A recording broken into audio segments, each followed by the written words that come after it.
Hello student, welcome back to my new video. और आज के वीडियो में आज का हमारा टॉपिक होगा बर्नौली प्रिंसिपल यानी कि बर्नौली का असूल।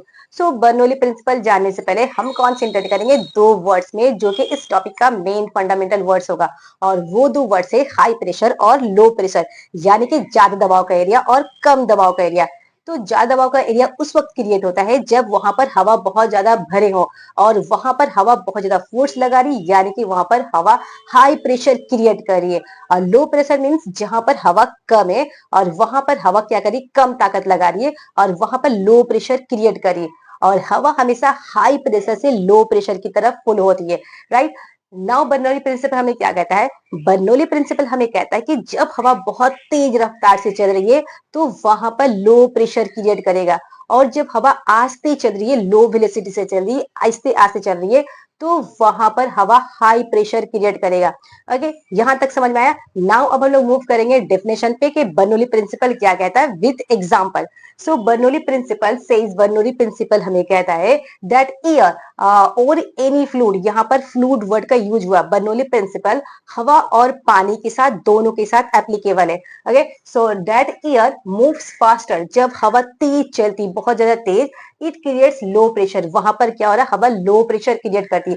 और जब हवा आस्ते चलती है तो वहां पर हाई प्रेशर क्रिएट करती है, यानी कि ज्यादा ताकत लगाती है। Okay, now move to the Urdu definition. जब कोई सयाल, सयाल मीन्स फ्लूइड यानी कि रकीक और गैस दोनों इंडिकेट करे, जैसे पानी या हवा आहिस्ता और हमवार तरीके से बहता है, आस्ते आस्ते फ्लो कर रहा है, अगर वो तेजी से बहेगा तो वहां का दबाव कम हो जाएगा। अगर हवा खूब तेज से जा रहा है तो वहां पर हवा का दबाव क्या हो गया, कम हो गया। और उसका दबाव कम हो गया। और अगर वो आहिस्ते बहेगा तो दबाव जो है ज्यादा हो जाएगा। सेम चीज, जब हवा आहिस्ते बहेगी तो वहां पर हाई प्रेशर क्रिएट करेगी, और जब हवा कम फुल स्पीड से बहेगी तो वहां पर लो प्रेशर क्रिएट करेगी। Now move to the example. Let suppose आप दो बलून रखे, यहाँ पर दो बलून है। अब दो बलून के बीच में अब जोर से हवा को ब्लो कीजिए, यानी कि फूंक मारिए। जब आप दोनों बलून के बीच में जोर से ब्लो कीजिएगा, हवा फूकीगा, तो यहाँ पर लो प्रेशर क्रिएट होगा। ओके, जबकि बलून के दोनों साइड में हवा ज्यादा है, हवा स्लो है, तो यहाँ पर हवा क्या करेगी, हाई प्रेशर क्रिएट करेगी। तो हाई प्रेशर क्रिएट करने की वजह से हवा क्या करेगी, बलून को दोनों तरफ से पुशअप करेगी, तो दोनों बलून जो है ना एक दूसरे के करीब आ जाएंगे। ओके, ये रहा हमारा डेली एग्जांपल कि किस तरह बर्नौली प्रिंसिपल एप्लीकेबल होते हैं। नाउ दूसरे एग्जांपल पर जाते हैं कि जब आप रोड पर तेज साइकिल चला रहे, हम लोग साइकिल चलाते, तो जब तेज साइकिल चलाते तो वहां पर हवा खूब तेजी से मूव कर रही है और वहां पर हवा क्या कर रही है, लो प्रेशर क्रिएट कर रही है।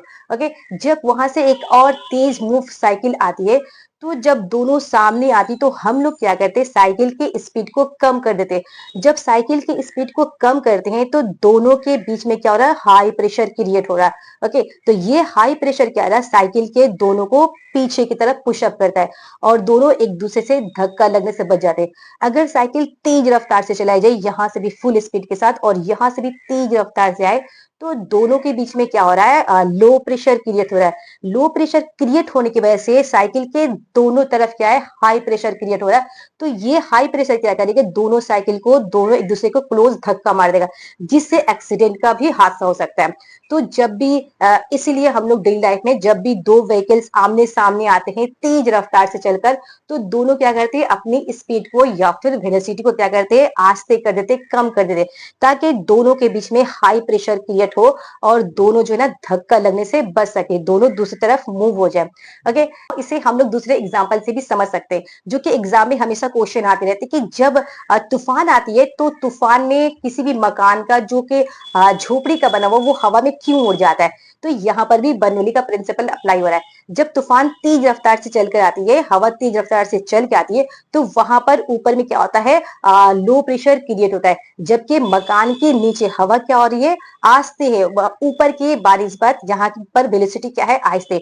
यहाँ पर क्या हो रहा है, मकान के नीचे हाई प्रेशर क्रिएट हो रहा है। तो हाई प्रेशर क्रिएट होने की वजह से हवा क्या कर रहा है, उसे ऊपर की तरफ धक्का दे रहा है। यहाँ पर लो प्रेशर क्रिएट है, यहाँ पर हवा की ताकत कम है, तो जब नीचे से ऊपर की तरफ धक्का दे रहा है तो मकान का झोपड़ी क्या हो रहा है, हवा में उड़ जा रहा है। ओके, नाउ एक बहुत अच्छा क्वेश्चन है कि एरोप्लेन जो है हवा में क्यों उड़ती रहती है।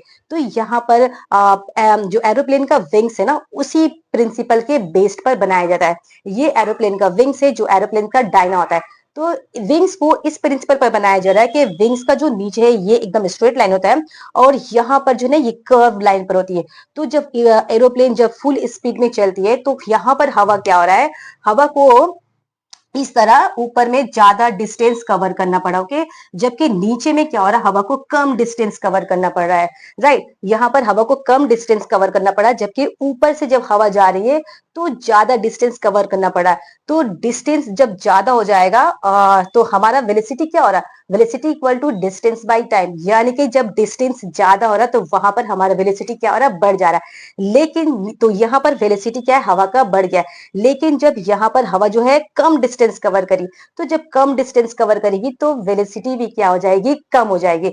तो ऊपर में हवा की वेलोसिटी ज्यादा यानी कि लो प्रेशर एरिया, और नीचे में हवा की वेलोसिटी कम यानी कि हाई प्रेशर एरिया।